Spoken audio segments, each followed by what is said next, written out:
Going live. Checking to see if I got a good stream. Looks good.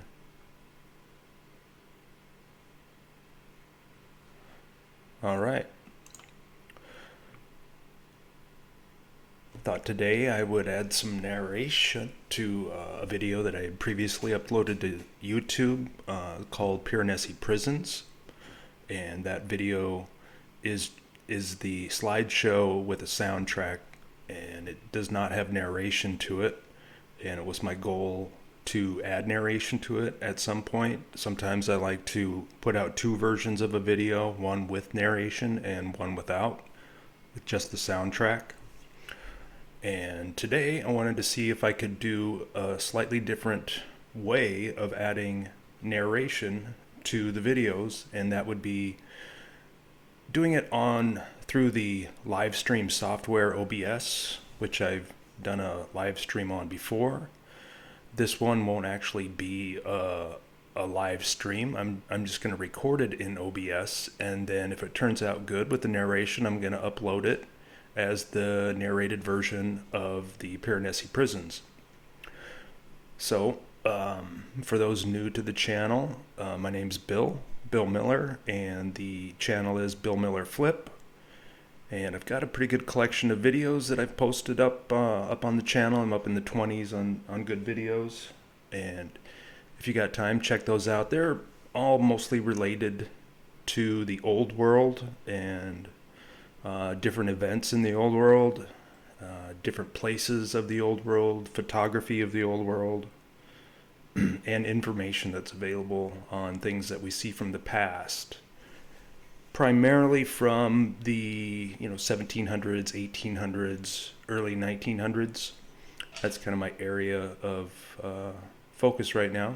There's a lot of good stuff going on with that, and I wanted to add some of my thoughts and videos to the collection. So let's get going here. I'm gonna start the video and add some narration as we go.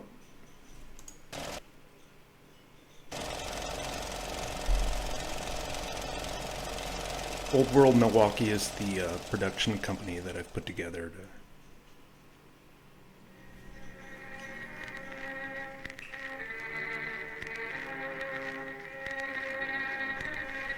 Giovanni Battista Piranesi was an architectural artist in the 1700s, mid-1700s.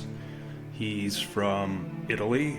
He was born in Venice, moved to Rome at a young age, where he made a living at making depictions of Rome, and primarily with the tourist mind aspect in it, so that he could sell his depictions to tourists who came to Rome.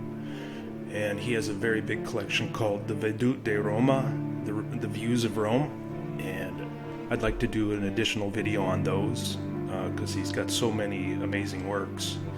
This video focuses in on 16 works that he did called the Carcieri, or prisons.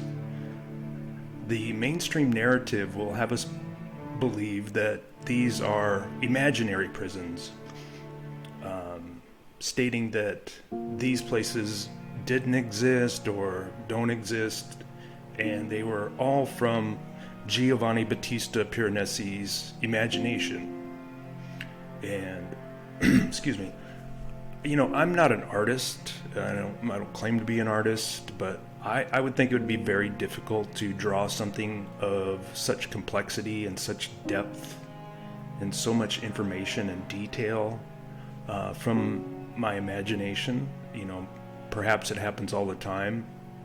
If any artists are out there, I know that they have very, very high imagination levels and creativity levels and skill levels. So if any artists are out there that would like to share their works or add some information to the conversation, it's welcomed.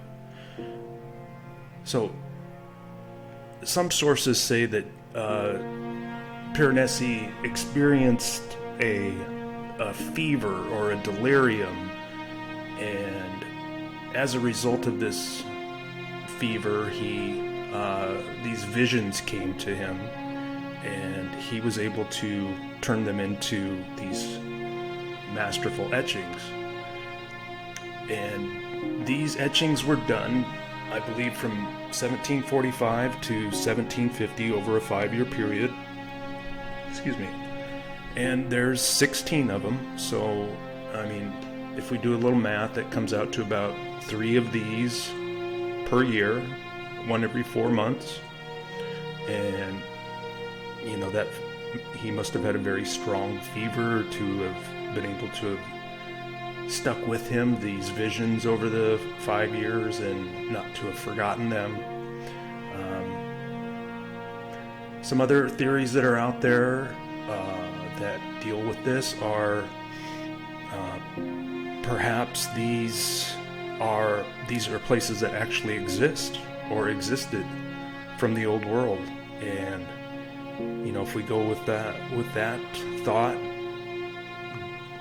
we would then assume that Piranesi was in these places and able to capture them, like, from the vantage point of the viewer. You know, perhaps they came around and said, "Hey, Piranesi, we want to take you on a tour, and we want you to capture these places," and took him around to these 16 prisons, underground, subterranean prisons underneath Rome, and let him do his thing, gave him an all-access pass, and, you know, he got down there and did his thing. Other theories are that, you know, maybe Piranesi is a fictional character, and these are works from the old world as a gift to us, maybe. Other theories are, you know, maybe these are taken with the help of a photograph. These are actually taken from photographs, which would call into question the history of photography. And some have noted that, you know, the camera in its earliest form, it's a very basic tool. And if the people that created these buildings and these artworks and had these technologies, that they could have, you know, created the camera and making these artworks much older. And perhaps there's actual photographs of these, or this is a version of a photograph with a filter on it. Just another thought that, another theory that's out there. So in these pictures, we see different layers to these places. Let me see if I can pause it right here. The man on the rack, especially. Yeah, this guy here, he's not having a good day. He's on the rack. He's being stretched. Looks like there's other torture devices in the other etchings and in this piece. We get the sense that things are kind of in disarray. Things have been wrecked, and things have been moved around and collected in areas, you know, possibly by the people that are now in control of this scene. Like, they were from lands beyond, the areas that we're not taught about, the areas out beyond. And they came by one day and saw how beautiful our realm was, and how nice and peaceful the inhabitants were, and they came in and by various means took over the realm, and took captive the original inhabitants of the old world. And perhaps we're seeing this depicted here, with the conquerors in control and the defeated being tortured, and their civilization being destroyed, and their artworks being stolen and collected, and all sorts of horrible things. And these figures we see are pretty large. I mean, these are large individuals. And then we also get depictions of figures that we'll call non-human. kind of have humanoid-like proportions, arms, legs, torso, head, but the features, like these figures here, I get the sense that these aren't statues. They're in animated poses, you know, with looking like there's some dynamic moves going on here. I don't know if you can see my mouse. This guy's standing on one leg. This person here, or this entity here, has their arm raised. Looks like their knees up in the air. Looks like they're in active poses, and you know, which suggests motion. But they don't seem quite human. They have claw-like hands. They're very large proportionally, like we would call them giants. But even as giants, they are dwarfed by the massive architecture. And we get the sense that these structures have a large percentage of them subterranean, underground. We do get glimpses of the outside world. There's a few shots where there's some clouds you can see through an open window portion. But for the most part, these things are covered and they're enclosed, and some more non-human figures there.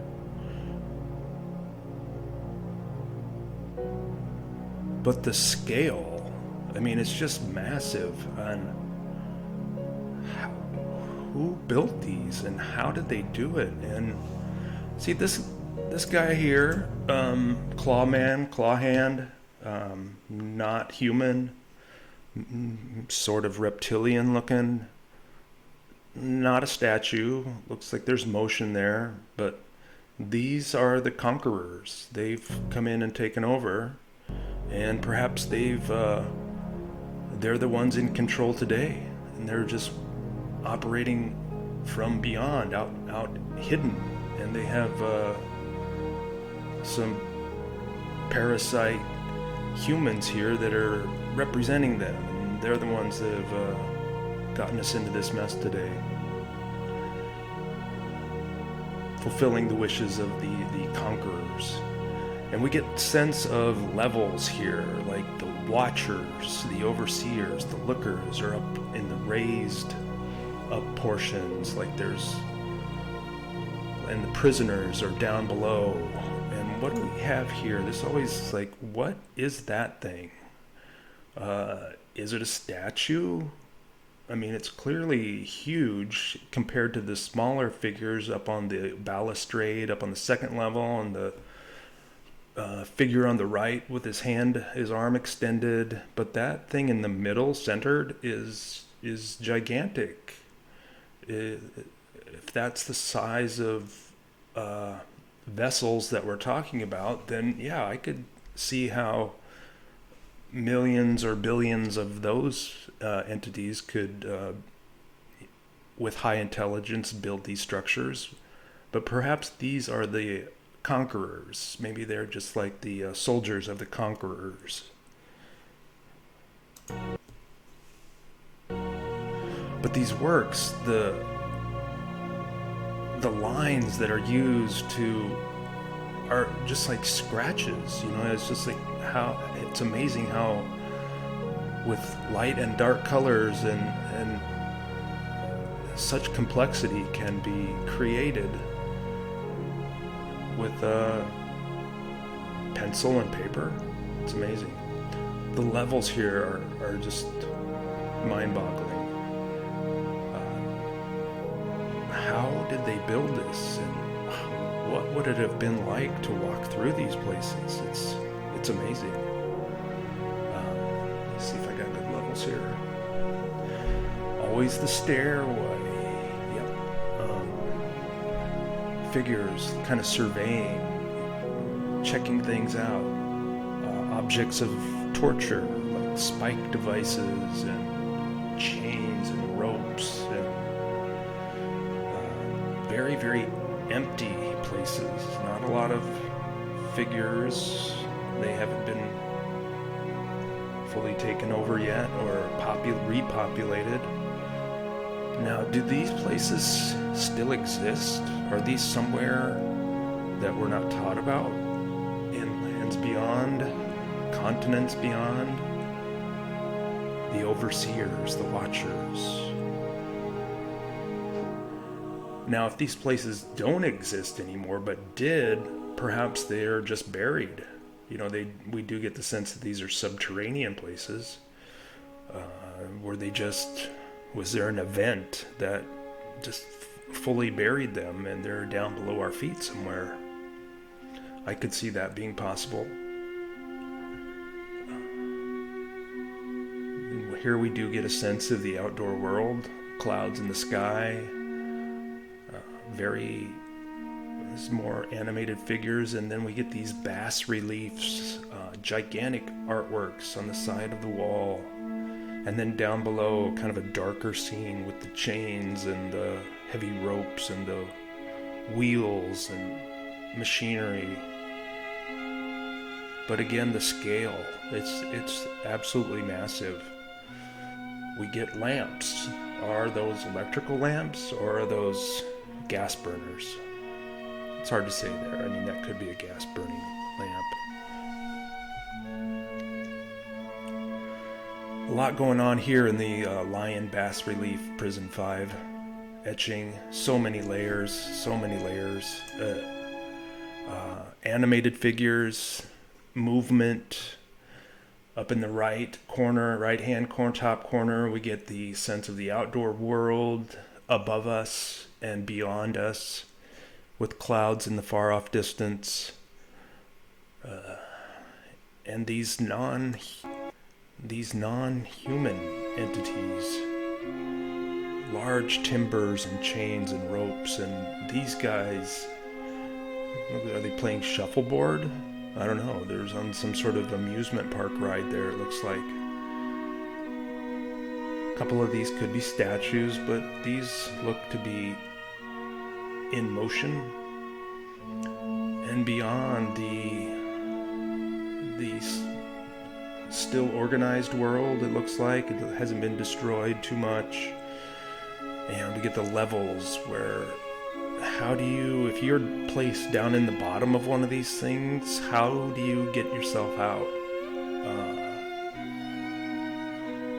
Some have speculated that these are maybe just analogies of the mind, like the labyrinths and the maze-like, mind-like places that you could get lost in. And then the watchers are above, always looking down on the prisoners down below.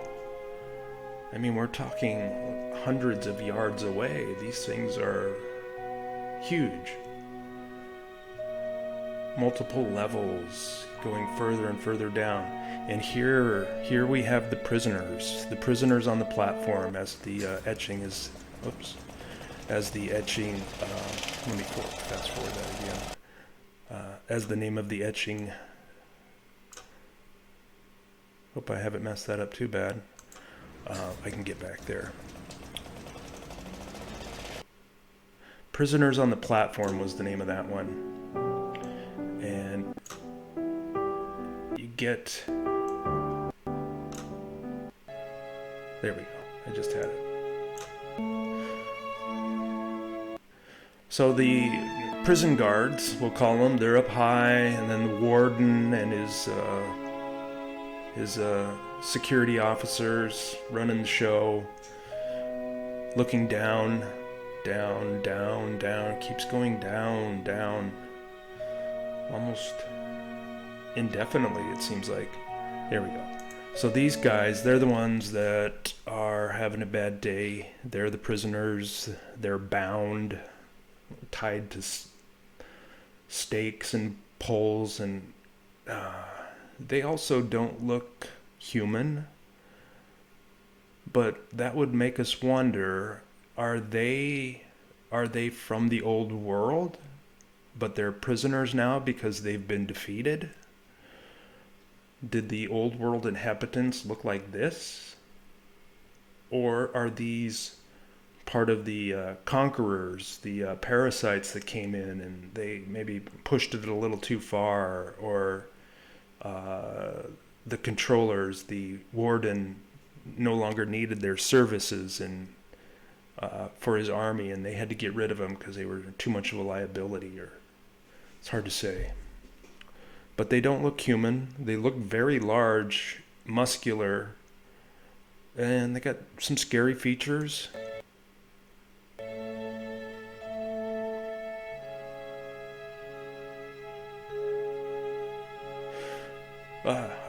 Just the thought of walking through there would just amazes me.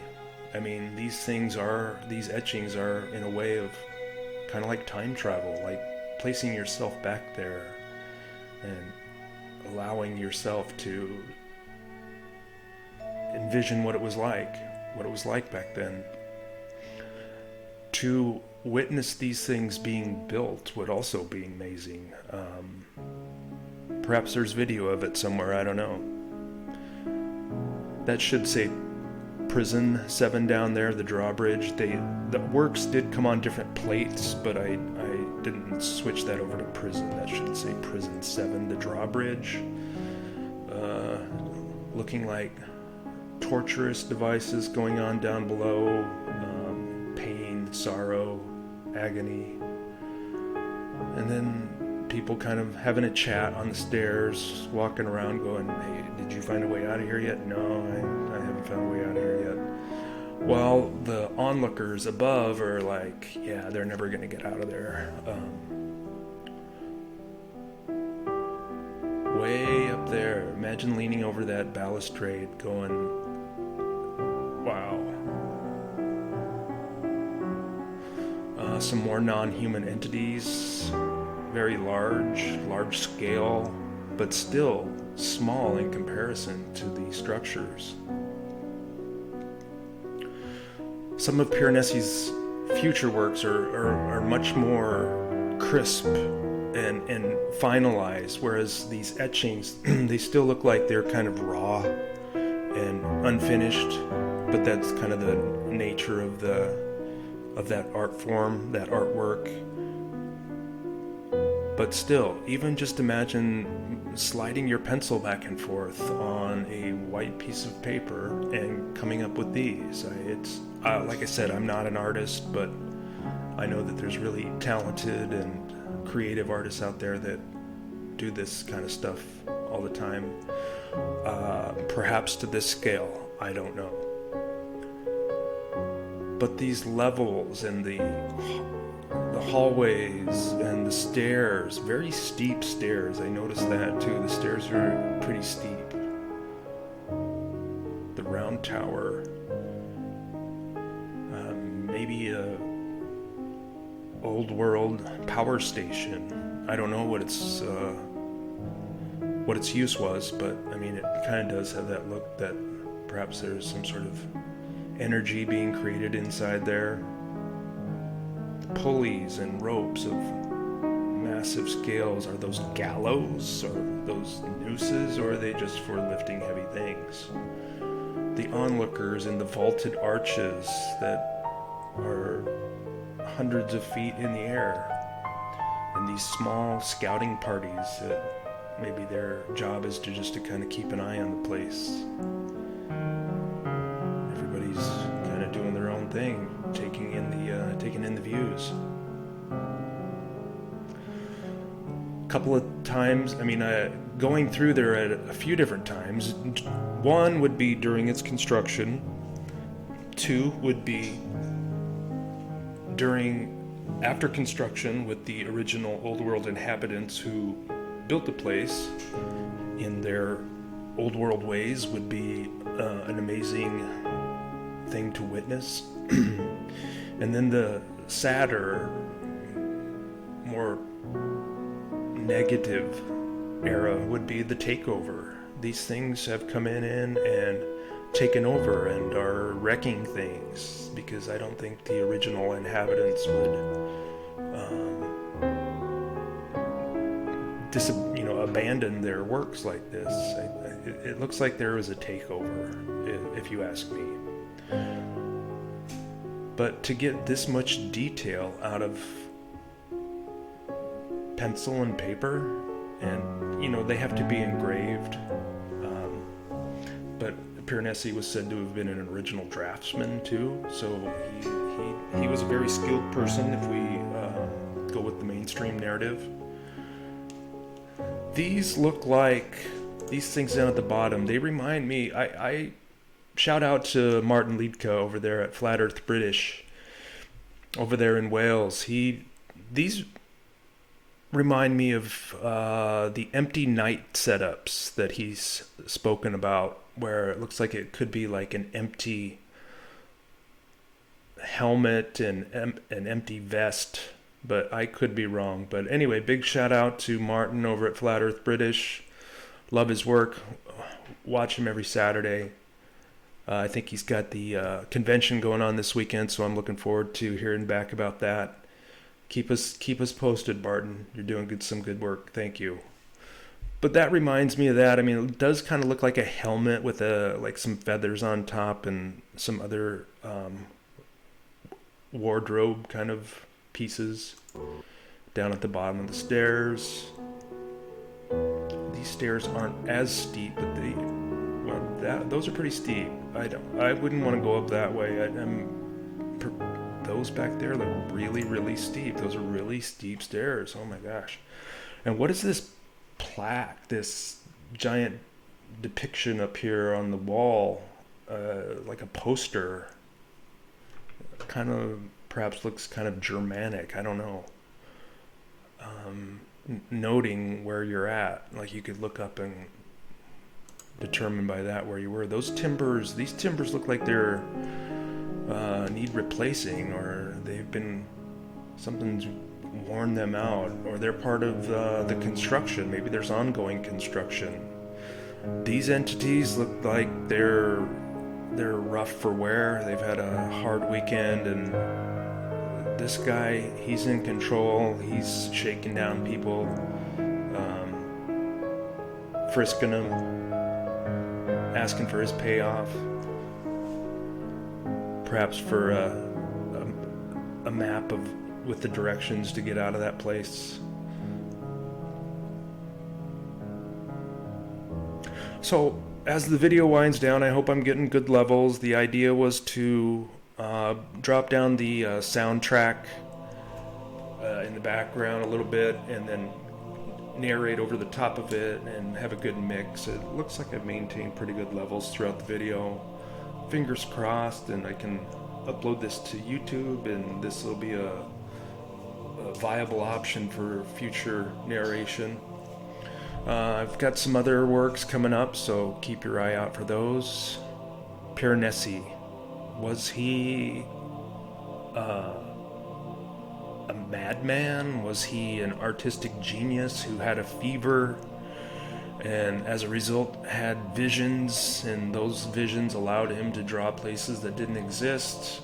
Could be. But there are, like I mentioned, there are other theories out there, and they're gaining a lot more traction as more eyes are put on this kind of information. Now, in my end screen here, I mentioned earlier the Vedute de Roma, the views of Rome. You get more depictions like this of the outside world, also massive, terraced levels, and looks like something's washed through there. There's stuff laying around in the street. Things are knocked off center a little bit. And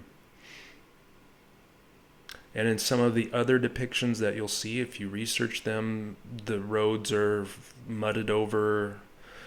Doorways are mudded over up, like first story stuff is, and he depicts the inhabitants of Rome digging out Rome during the mid 1700s, and these buildings, there's been damage done to the buildings, like corners are missing and things are knocked off their foundations, and something slammed through there that caused it to partially bury the city, and they had to dig out,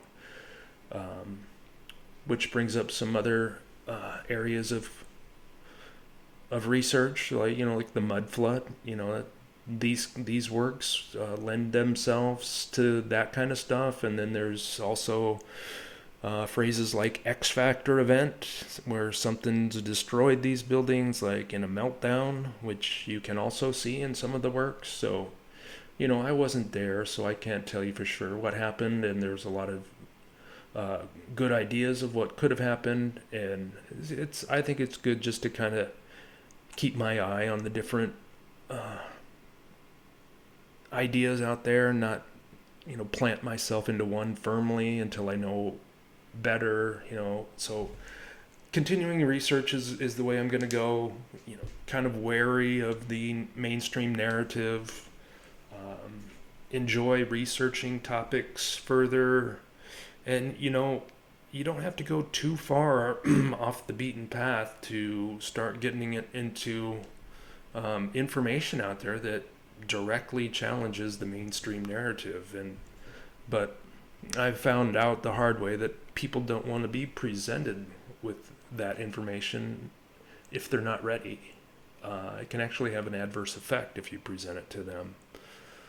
But anyway, that was my Piranesi Prisons video. Got some other works coming up. Hopefully I'll launch those up to YouTube soon. Hopefully this recording style worked out good, and the narration, the software didn't crash this time. I had a crash earlier. My poor mid-range overworked laptop is being stretched to its capabilities, but I think I'm figured it out. I've watched a few different videos on how to get your bit rates right, and so the software can produce a good enough quality of signal to YouTube that YouTube LiveStream will pick it up, but then also good enough that it's there's not too much buffering for the viewer, which is really kind of a downer. Nobody really wants to watch a buffering video that freezes up. So hopefully I found a good balance in between, and hopefully going forward this will be an option that I can use to share my work and other people's work and things that I found. And the channel I have, the Bill Miller Flip channel, is growing, coming up on 900 subscribers. That tells me I'm on the right path, and that people are actually enjoying the work. I'm getting a lot of repeat viewers, so hopefully I'm doing something right, and I keep you coming back. And if anybody out there wants to contact me, you can contact me through the comment section, or you can email me directly at billmillerflip@yahoo.com. And that's spelled out just like my channel name, all one word, all lowercase, with the word flip put at the end of my name, which helps distinguish me from the 1,000 other Bill Millers on YouTube. Before, people were having a hard time finding me. But I don't think there's any other Bill Miller Flips out there, so for the time being anyway. Well, that's all I have for today. Hopefully you enjoyed it and it's viewable, and stay tuned for another video. I hope to upload another video called Vintage Automobiles of the Old World, where I discuss and show through photography that automobiles are older than we have been led to believe. And you might hear my cat. Hi, Raj. Want to come up and say hi? Okay, he's a little shy right now. We get the early 1900s as the launch of the first production vehicles, but in photographic evidence we can find all different types of amazing automobiles all over the place from an earlier period. So what's going on there?